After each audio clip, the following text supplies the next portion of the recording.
The 2016 American presidential election was one of the most dramatic in decades. The voter turnout was a low 58%. The campaign trail was full of twists and turns that persisted even after the election.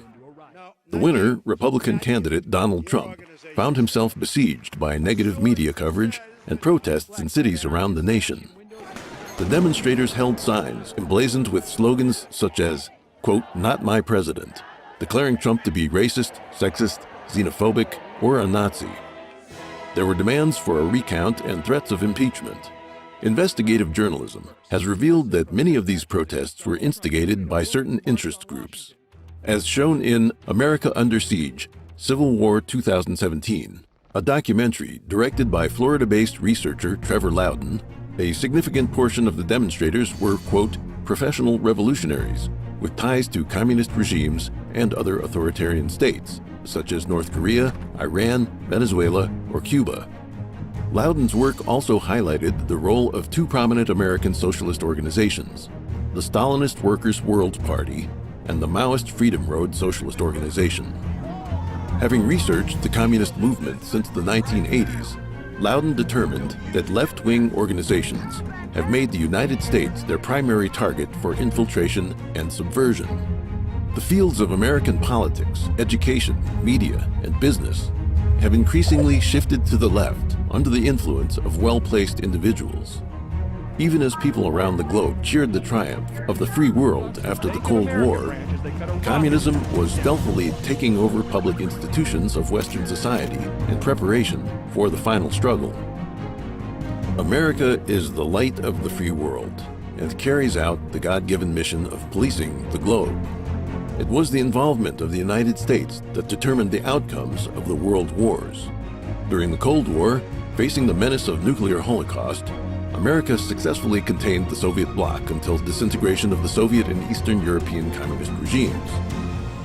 The founding fathers of America applied their knowledge of Western religious and philosophical traditions to write the Declaration of Independence and the Constitution of the United States.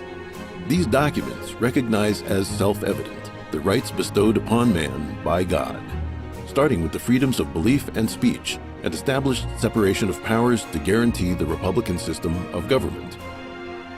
While the United States fought a civil war, that war was for the purpose of fully realizing America's founding principles by ending the institution of slavery. Over 200 years, those principles have done an unparalleled job of promoting domestic tranquility and securing the general welfare promised in the preamble to the Constitution. The freedom of the Western Hemisphere runs directly counter to the goal of communism, which is to enslave and destroy humanity. Masking itself with the beautiful vision of a collective egalitarian society, communism directed its envoys in human society to carry out its schemes across the entire world. While communism manifests itself in Eastern countries, such as the Soviet Union or China, as totalitarian governments, mass killing, and the destruction of traditional culture, it has been silently and steadily gaining control over the West using subversion and disinformation. It is eroding the economy, political processes, social structures, and moral fabric of humanity to bring about its degeneration and destruction. Since the Communist Party does not have leadership over Western countries, communist supporters, wittingly or not, disguise themselves by infiltrating all sorts of organizations and institutions. There are at least four major forces driving communist subversion in the West. The first agent of subversion was the Soviet Union, which founded the Communist Third International, also known as the Comintern, to spread revolution worldwide. The second means of subversion was effected by local communist parties, which worked with the Soviet Communist Party and the Comintern. Third, economic crisis and social upheaval have encouraged many Western governments to adopt socialist policies in the last few decades, resulting in a steady shift to the left. The fourth force of subversion comes from those who sympathize with and support the Communist Party and socialism. These fellow travelers serve communism as a fifth column of useful idiots within Western society, helping to destroy its culture, sow moral degeneracy, and undermine legitimate government.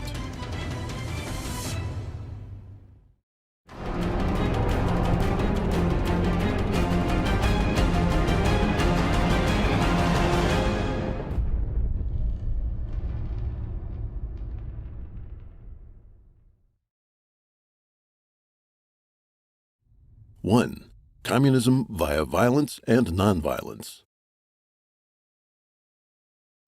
In the popular imagination, the Communist Party is synonymous with violence, and with good reason. In the Communist Manifesto, Marx and Engels said, quote, "The communists disdain to conceal their views and aims. They openly declare that their ends can be attained only by the forcible overthrow of all existing social conditions." The fact that the communist regimes of Russia and China took power through violent revolution and used violence as a tool of repression drew attention away from communism's less visible forms. The branch of Marxism that advocates violent revolution is represented by Leninism, which adapted the theory in two significant respects. According to Marx, communist revolution would begin in advanced capitalist countries, but Lenin believed that socialism could be built in Russia, which was comparatively backward in its economic development. Lenin's second and more important contribution to Marxism was his doctrine of party building. Party building basically consisted of adopting the techniques of coercion, deception, and violence found in criminal organizations, and animating them with Marxist socio-economic theory. According to Lenin, the working class is incapable of developing class consciousness or demanding revolution on its own, and it must be rallied to action by external action. The agents of revolution would be organized in a highly disciplined proletarian vanguard, the Communist Party. The British Fabian Society, founded in 1884, a year after Marx's death, took a different path in the struggle to impose socialism. The Fabian logo depicts a wolf in sheep's clothing, and its name is a reference to Quintus Fabius Maximus Verrucosus, the Roman general and dictator famous for his delaying tactics. In the Fabian Review, the first pamphlet produced by the group, a note on the cover reads, quote, "For the right moment you must wait, as Fabius did most patiently when warring against Hannibal, though many censored his delays. But when the time comes, you must strike hard as Fabius did, or your waiting will be in vain and fruitless." To gradually bring about socialism, the Fabian Society invented the policy of, quote, "permeation," to take advantage of available openings in politics, business, and civil society. The Fabian Society does not restrict the activities of its members, but encourages them to advance socialist aims by joining suitable organizations and ingratiating themselves with important figures such as cabinet members, senior administrative officials, industrialists, university deans, or church leaders. Sidney Webb, chairman of the Fabian Society, wrote, "As a society, we welcomed the adhesion of men and women of every religious denomination or of none, strongly insisting that socialism was not secularism, and the very object and purpose of all sensible collective action was the development of the individual soul or conscience or character. Nor did we confine our propaganda to the slowly emerging Labor Party, or to those who were prepared to call themselves socialists, or to the manual workers, or to any particular class. We put our proposals, one by one, as persuasively as possible, before all who would listen to them. Conservatives, whenever we could gain access to them, the churches and chapels of all denominations, the various universities, and liberals and radicals, together with the other socialist societies at all times. This we called permeation, and it was an important discovery.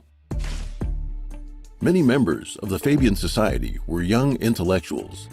They made speeches and published books, magazines, and pamphlets across society. In the 20th century, the Fabian Society moved to the political scene.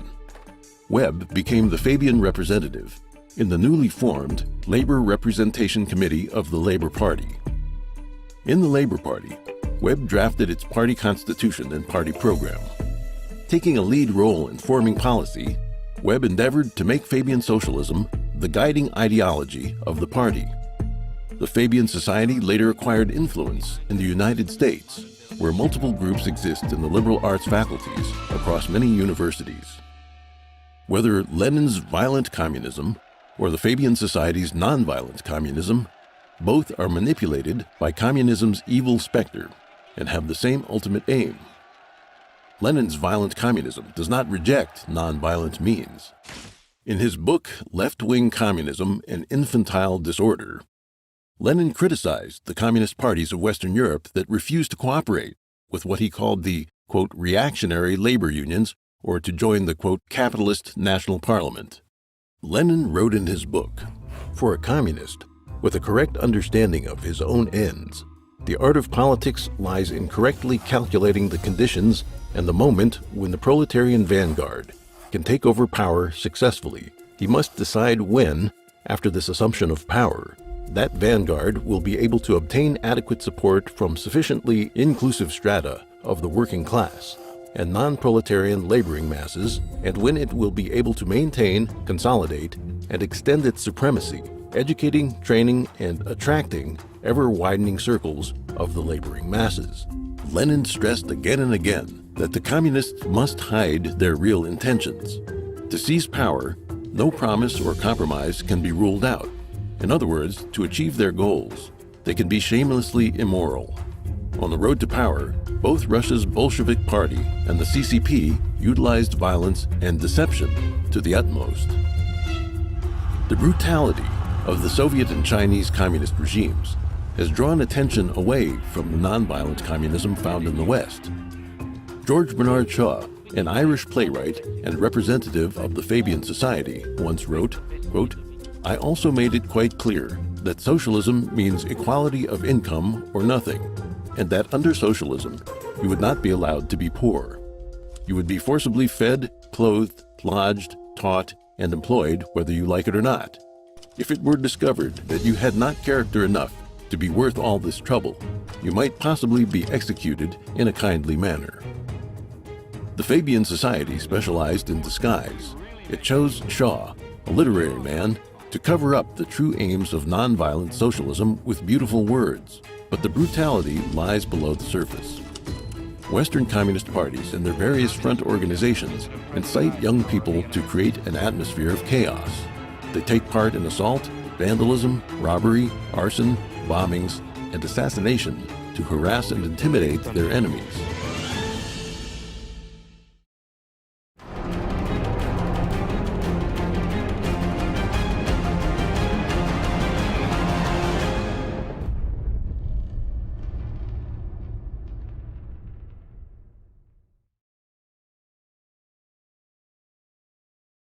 Two, War of Espionage and Disinformation. Communism holds the nation to be an oppressive construction of class society, and it aims to abolish nationality. In the Communist Manifesto, Marx and Engels proclaim that, quote, "working men have no country." The manifesto ends on the note, quote, "Workers of all countries unite." Under Lenin's leadership, the Bolsheviks founded the first socialist country in Russia and immediately established the Communist International, also known as the Comintern, to instigate and spread socialist revolution around the globe. The goal of the Soviet Union and the Comintern was to overthrow the legitimate regimes of every nation on earth and establish a socialist world dictatorship of the proletariat. In 1921, the Comintern's Far East branch set up the CCP, which would take over China in 1949. Apart from the CCP, communist parties around the world sought guidance from the Comintern and accepted its funds and training. With the resources of a vast empire at its disposal, the Communist Party of the Soviet Union, CPSU, recruited activists around the world and trained them to carry out subversive operations in their own countries. Founded in 1919, the Communist Party USA, CPUSA, was one such organization that followed the Comintern and the Communist Party of the Soviet Union. Though the Communist Party USA itself never became a major political force, its influence on the United States was nevertheless significant. The Communist Party USA colluded with activists and activist organizations to infiltrate workers and student movements, the church, and the government.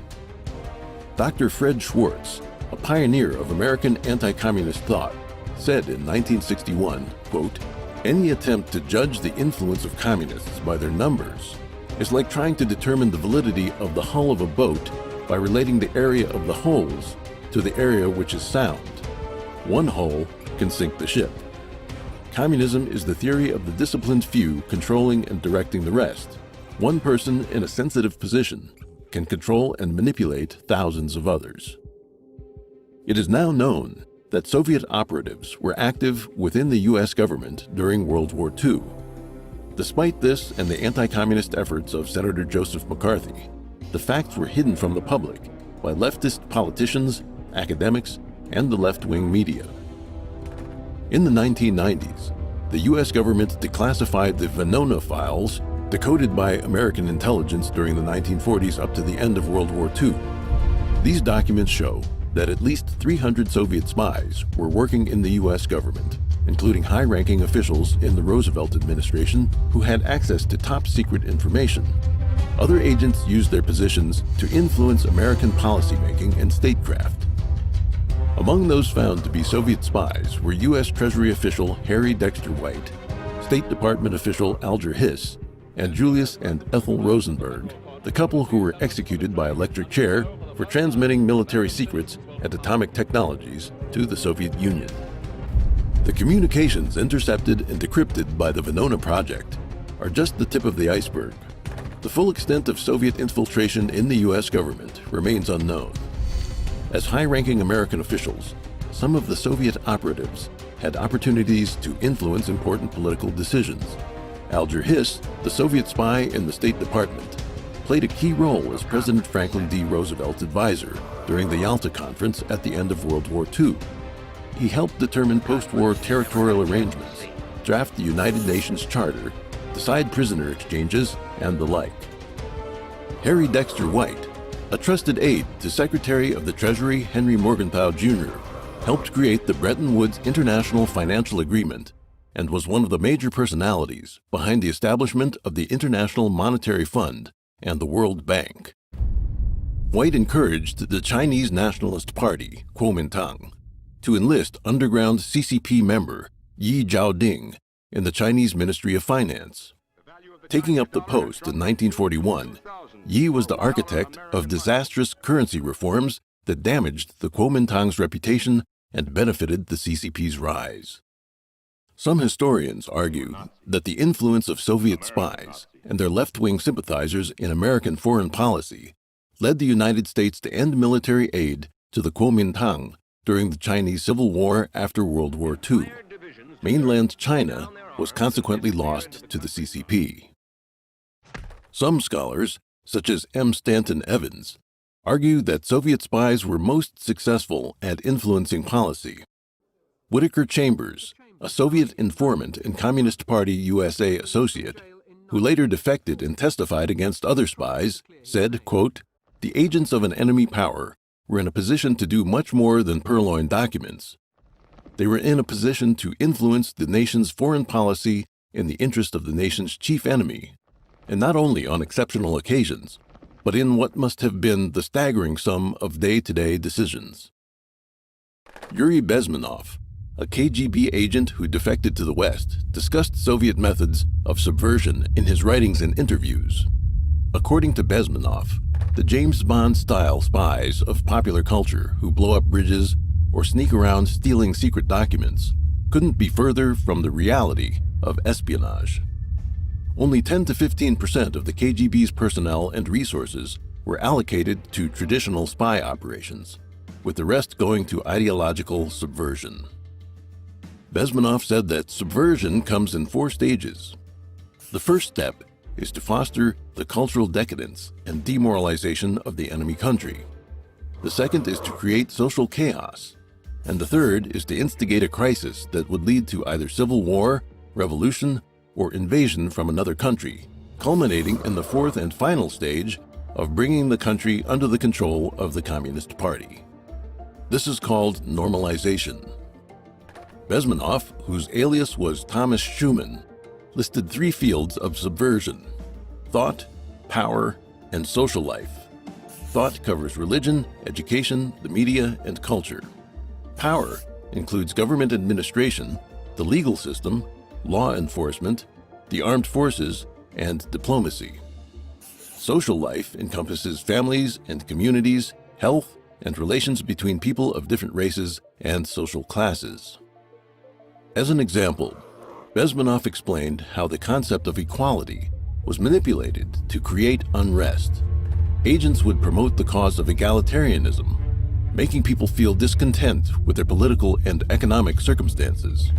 Activism and civil unrest would be accompanied by economic deadlock, further exacerbating labor and capital relations in a worsening cycle of destabilization. This would culminate in revolution or invasion by communist forces. Ion Mihai Pacepa, the highest-ranking intelligence official in communist Romania, defected to the United States in 1978. He further exposed how the former Soviet Union and communist regimes of Eastern Europe adopted strategies of psychological warfare and disinformation against Western countries. According to Pacepa, the purpose of disinformation was to alter people's frame of reference. With their ideological values manipulated, people would be unable to understand or accept the truth, even when presented with direct evidence. Bezmenov said the first stage of ideological subversion usually took 15 to 20 years. That is, the time needed for the education of a new generation. The second stage, 2 to 5 years, and the third stage, only 3 to 6 months. In a speech he gave in 1984, Bezmenov said the first stage had been accomplished to a greater extent than the Soviet authorities had originally expected. The accounts of many Soviet spies and intelligence officials and declassified documents from the Cold War suggest that infiltration tactics were the driving force behind the counterculture movement of the 1960s. In 1950, McCarthy began to expose the extent of communist infiltration across the U.S. government and society. But 4 years later, the Senate voted for his condemnation, and the government's initiative to rid itself of communist influence was brought to a halt. This is one of the main reasons for the decline of the United States. The threat of communist infiltration has not lessened since the collapse of the Soviet Union and the end of the Cold War. As an example, McCarthy has been demonized by left-wing politicians and the media for ages. Today, McCarthyism is synonymous with political persecution, an indication that the left wing has successfully established dominance in the ideological struggle. The decades of suppression and defamation divvied out to U.S. anti-communist heroes like McCarthy indicate a general trend. As one conservative American political commentator observed, anti-Americanism is a natural component of the global left-wing movement. The left wing fights tooth and nail to protect adulterers, abortionists, criminals, and communists, while supporting anarchy and opposing civilization.